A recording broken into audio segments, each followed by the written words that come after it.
Indeed, and these are pictures coming into us from Yarralumla Government House as the Prime Minister is set to greet President Herzog any moment now. He's just inspected the military guard there on the lawns of Government House where this official greeting is going to take place, and understandably, enormous security, secrecy to an extent, around the measures for this visit, and it's not hard to work out why. No, unfortunately that has to be the case. But again, I would take you further away from the visit of the President. We're now seeing those security systems put in place. They have done for years now. Outside synagogues in Australia, outside Jewish schools in Australia. I understand why people might be very angry about the pictures that they see coming out of Gaza and might have a beef with the Israeli government. Of course, they clearly don't have a beef with many other governments in that part of the world. Tehran? Yeah, exactly. So we don't see any of that. I can understand, though, that they might have a beef.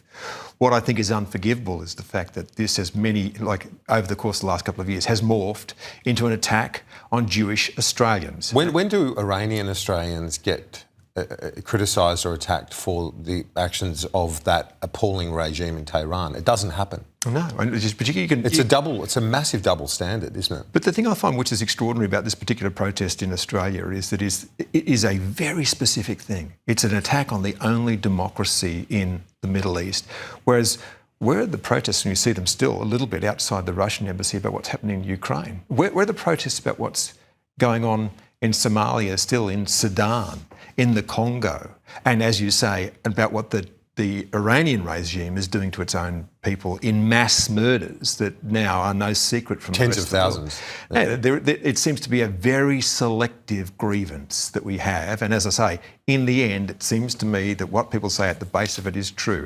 It is anti-Semitism. They don't like the state of Israel, and they don't like Jewish people. Let's talk about the mayhem on the Liberal side of politics, and it's this time in politics where they are caught in a death spiral, really, politically, aren't they?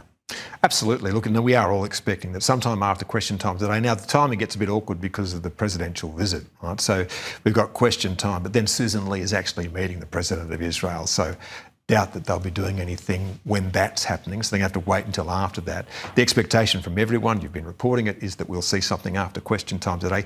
Let's hope that it's a little bit well organised. Let's hope, for A, that these people can count. They actually do have the numbers if they're going to launch a challenge. And B, we need to see from Angus Taylor some kind of statement about what he stands for and why this just isn't a change of the paint job. I mean, how is he going to be materially different from what Sussan Ley's offering at the moment? The Sky News Pulse, conducted by YouGov polling, which Tom Connell's been reporting throughout the morning, is extraordinary reading. When you look at the One Nation vote, up to 28 primary, 2 points behind Labor.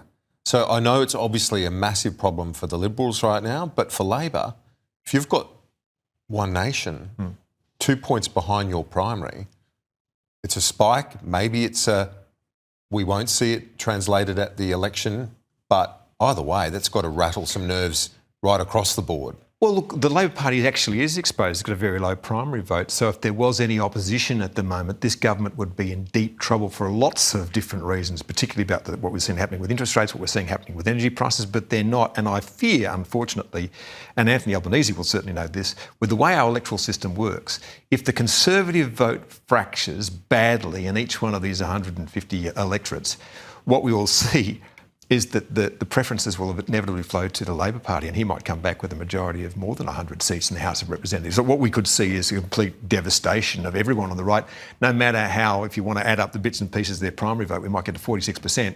It doesn't add up to a hill of beans if in each electorate you're seeing the preferences flow the wrong way.